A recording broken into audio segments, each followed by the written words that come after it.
USA Today, Angel, Twitter is awash right now with outrage. And you've talked before about your personality, that you don't care.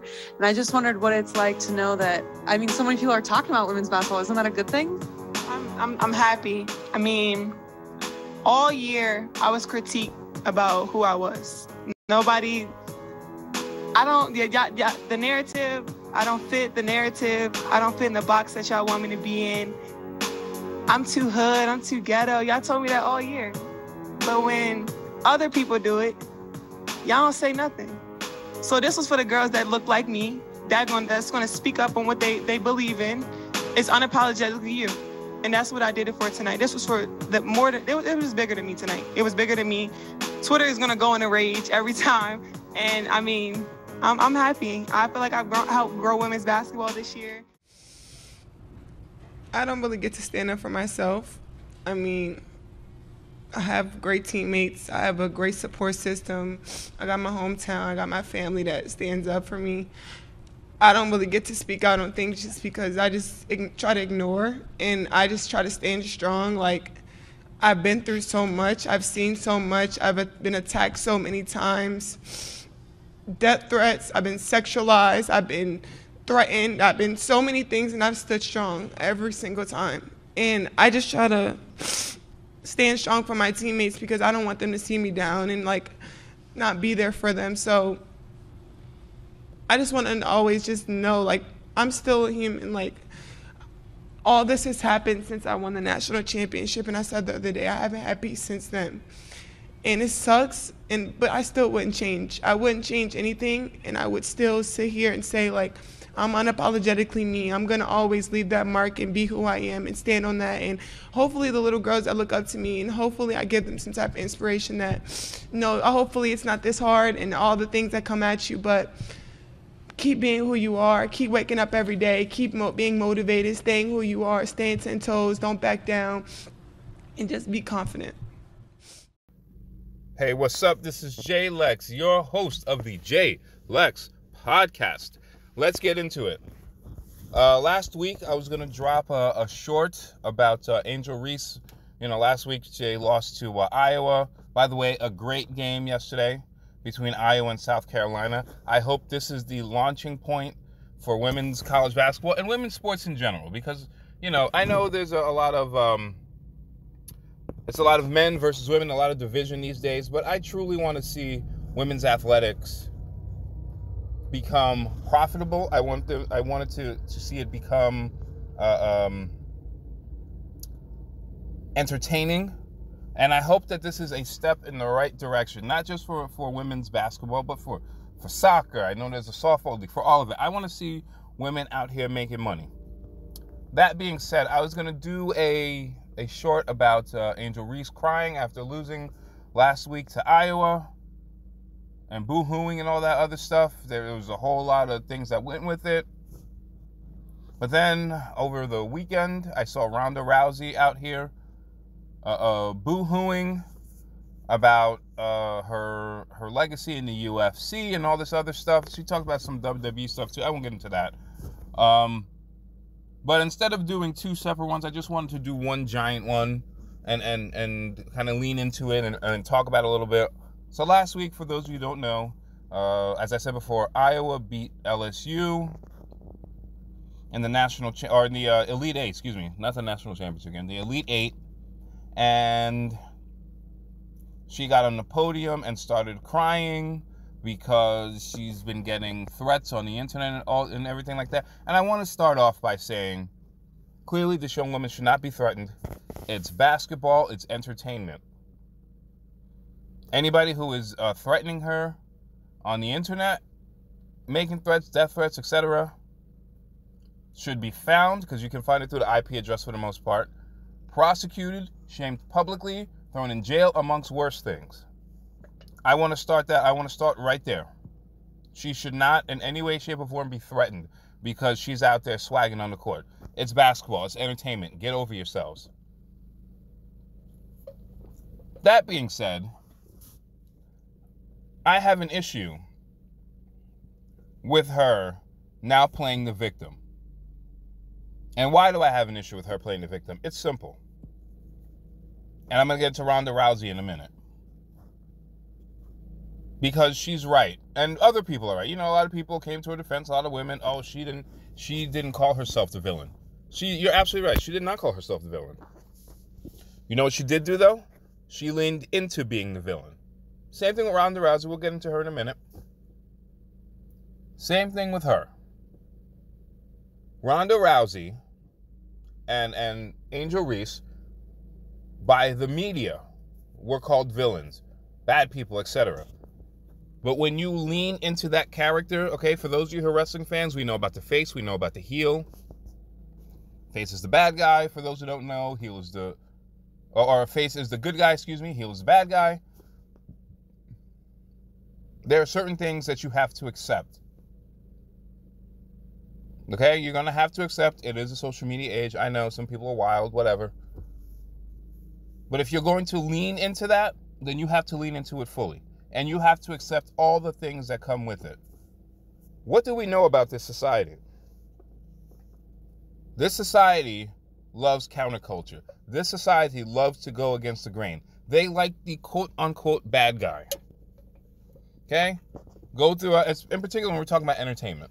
Okay? Who's one of the most famous fictional characters in the history of cinema? Tony Montana from Scarface. Okay? He's quoted in rap lyrics. You know, if you watch some like old like hip hop videos, they use references from the movie, the whole bit. Okay? If we're going, you know, oh my goodness, what The Sopranos, I never watched it, but The Sopranos is about Italian mobsters, for the most part, who maybe were good people, but do bad things. And that show is considered one of the greatest shows in the history of television. Like, by far. 8 seasons. People tuned into it. Okay, if we go into real life, how many times have we seen people? We could go Floyd Mayweather, when he was Pretty Boy Floyd. Yeah, he made some money. It was cool. You know what I mean? He made a little bit of money. When he became Money Mayweather, in 3 fights, he made damn near $1 billion. And it wasn't because people loved him. It's because he was very good at what he did. He talked shit and he could back it up. You see, it's cool, you know, when you're on top. And Angel Reese was the first one. I'll post a clip, but when she won the national championship, she was like, you know, one of the reporters, I'm paraphrasing, but you know, people dislike you. They're saying things about you online. She says, I love it. I absolutely positively love it. You leaned into the bad person or the bad guy persona, and you monetize it, as you should. This is entertainment again. I'm for it. You lean into it. Now what happens? You know, people complain about like Caitlin Clark. Yes, whiny, complaining all the time, yelling at the refs. Should have gotten a few more technicals. Absolutely. But when she lost, she wasn't on the podium sitting there boo-hooing and crying. She came back and she beat y'all. Well, Iowa beat LSU. She didn't lean into the bad person persona. She didn't say, you know what, F the refs, F you, F it. No. You did that. You were swaggy. You did you know, there were things you said in that press conference, you know, people threatening me. Obviously, we don't condone that. Obviously, I said that in the beginning. But, you know, people talking stuff about me, being sexualized. Last I checked, you did Sports Illustrated Swimsuit Edition. You were the one out there twerking and dancing online. Why? Because you're young, you're interesting, people want to hear about you and see you, and you monetize it, and you got a multi-million-dollar NIL deal, and then you sit there after your team loses and claim that you've been unhappy for a year. Or you're unhappy when those direct deposits went into your bank account? You're the one who wore the crown online. You're the one who talked about being you. And that is okay. I'm with it. But it's easy when you win to talk that talk. You've got to be able to step up there. And this social media age, humble yourself a little bit and say, you know what? They got the better of us today. You think you shot 7 of 21 from the field? You did have 20 rebounds, like 10 offensive rebounds. But you have to accept the good with the bad. So you did the Sports Illustrated. You dance on online. You're probably making money elsewhere. And I'm with it because I love to see the growth of women's athletics. But you got to take the good with the bad, which brings me to Ronda Rousey. She's on a book tour. She was talking a lot about her time in WWE, things she liked, things she disliked. And I'll put the clip up online, but for some of you who haven't seen it, but she basically talks about the fact that, makes excuses, I should say, about her time in the UFC when she lost, things that she was kind of going through, the whole bit. And I'm like, actually, let me see. Give me 1 second. I'm going to see if I can find the clip just to show you the level of nonsense that was coming out of her mouth. Give me 1 second. Here we go.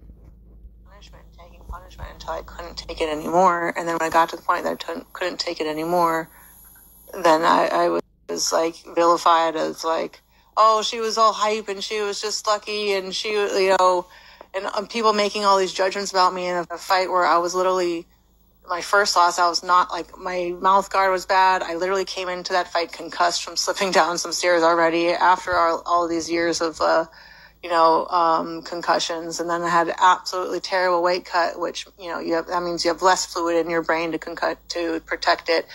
And I was out on my feet for the entire fight. I was just trying to make it look like I wasn't hurt, but I wasn't there cognitively. I couldn't think as fast. I couldn't judge distance. And just from that one fight, everybody felt like, oh, she's a fraud. And I know that like, I'm the greatest fighter that has ever lived, but now you got that little clip. There's a little bit more to it. You can look it up online if you want to. Here's the thing. Couple things. Number one, there's no doubts you are one of the greatest female fighters in the history of combat sports. Never mind the UFC. Combat sports. But you are not the greatest fighter of all time. Amanda Nunes has the number one spot. She beat you. She beat Holly Holmes. She beat Cyborg in one round. So she's clearly the greatest UFC female fighter of all time. Or the greatest, I should say, in the history of combat sports. But let's put some other things into context here. For those of you who saw the fight between Holly Holm and Ronda Rousey. Now, I have no doubts that Ronda Rousey is probably concussed, took a lot of abuse over the years, all those things. But little things like the mouth guard was really bad and the weight cut was really bad, those just sound like excuses to me because the other fighters do the same thing. Holly Holm was a boxer before she fought in the UFC, and she had 40 career fights under her belt. Okay? You already had a 4-inch height disadvantage because she's about 6 feet tall. You're about 5'7", 5'8". Your game plan going into that fight against Holly Holmes is one of the worst game plans I've ever seen in the history of combat sports. I've never seen anything like it. You tried to go in there and outbox a boxer. That would be like Holly Holmes trying to out-judo you. You don't have the experience. It's not just throwing punches. They call it the sweet science for a reason. Again, I have no doubts about your injuries, and maybe you fell down a flight of steps. I have no idea. But give respect to the other person. Don't come out all these years later throwing shade. Nobody should call you a fraud, because you're not. You didn't really improve. In some ways, you were kind of a one-trick pony. You never threw kicks. When she guarded against the armbar, what else did you have in your repertoire? Holly Holmes doesn't have your ground game. She doesn't have your armbar skills. She could kick the shit out of people, though. And she could control the distance with her fists. And you and your trainer went in there with a game plan to outbox her, out punch her. What? That's a bullshit game plan. Again, I have no doubts that you have long-term, probably some cognitive issues long-term, but let's not make excuses out here. Again, this is another example of somebody who leaned into the bad girl persona the bad guy persona, I say bad girl, obviously she's a woman, made millions of dollars, probably should have made more, beloved, hated, whatever the case might be, and I'm all for swag. I'm all for talking. Okay, Conor McGregor, not even one of the greatest. He's a two-time. He held belts in 2 different divisions. But what was the thing about Conor McGregor? He was a goddamn meteor. That man knew how to promote fights like nobody's business. When he fought Floyd Mayweather back in the day, I forget what, 2015, 2016, that was one of the biggest fights of all time. That man made $100 million. You think if he was just some soft-spoken, very calm person who couldn't promote a fight that he would be beloved the way that he is? No. He was an ass kicker, and he knew how to play the media game. And when he lost, you look at guys like Brock Lesnar. When they lost, they were humble about it. I lost, it wasn't a good night, blah, blah, blah. You are sitting here making excuses. A mouth guard. You can't lean into the bad person persona, and when it goes bad, all of a sudden look for sympathy. It doesn't work like that.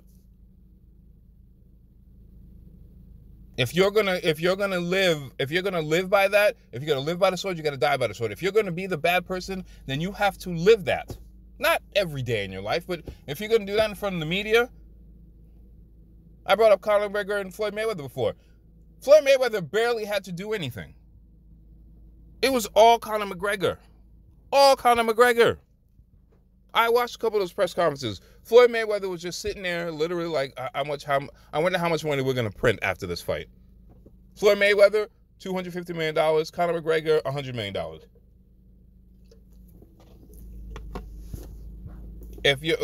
I'll take it back for you. I'll show you how old I am. For those of you who remember the Chicago Bulls in their second run, when it was Michael Jordan, Scottie Pippen, and Dennis Rodman. Michael Jordan was the greatest basketball player of all time. You know who the most popular player on that team was? Dennis Rodman. You couldn't touch Dennis Rodman. He was so anti like normal culture, he became popular. We already know he was a great rebounder with the Detroit Pistons. And then what happened? He went to San Antonio, dyed his hair, got a few tattoos, and all of a sudden, he got ran out of San Antonio by Greg Popovich. But then what happened? He went to Chicago and became like the most popular person on the planet. He made more money off the court than he did on the court. That's usually the case, but not for a guy who doesn't score points. That man dyed his hair every which color, every which way. If you watch the Last Dance documentary, that man took 4 days off to go to Las Vegas in the middle of a season. In the middle of a season. You think Dennis Rodman, given his height, even if he's in great shape, is going to land Carmen Electra and all these, Madonna supposedly, and all these other women, if he was just like, just some regular guy? A guy working construction or something along those lines, even given his height? No. He was counterculture. Look at things in society today. If you used to get a tattoo back in the day, unless you were in the military of some kind, or whichever branch of the military, you considered a degenerate. Now it's mainstream culture. You had a tattoo back in the day, people thought you were a bum or you were a loser. Now men and women have sleeves for days. Some people have tattooed their face and their forehead and the top of their, like everything. Why? Because we like counterculture. If you're gonna play the heel, then you have to lean all the way into it. You don't do it halfway. It doesn't work like that.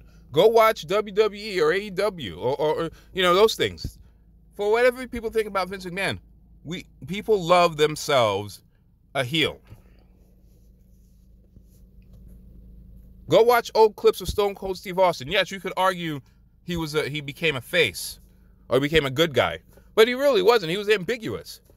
And he was whooping his boss's ass every week on television, and people absolutely loved it. WWE, when it was WWF at the time, was printing money. They probably had a printing press of their own.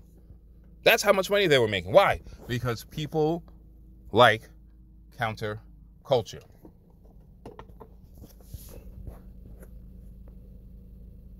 So if you're gonna, and I'm saying this for anybody, get out of your emotions. If you're gonna play the role of bad guy or bad girl, you don't do it halfway. We're in a social media age. You could block people who are threatening you. Go have investigations done to get those people out of here. But I don't want to hear crying. I don't want to see tears.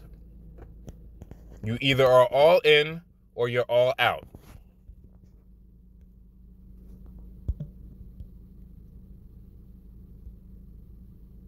Punishment and taking punishment until I couldn't take it anymore. And then when I got to the point that I couldn't take it anymore, then I was like vilified as like, oh, she was all hype and she was just lucky and she, and people making all these judgments about me in a fight where I was literally, my first loss, I was not like, my mouth guard was bad. I literally came into that fight concussed from slipping down some stairs already after all these years of, concussions. And then I had absolutely terrible weight cut, which, that means you have less fluid in your brain to protect it.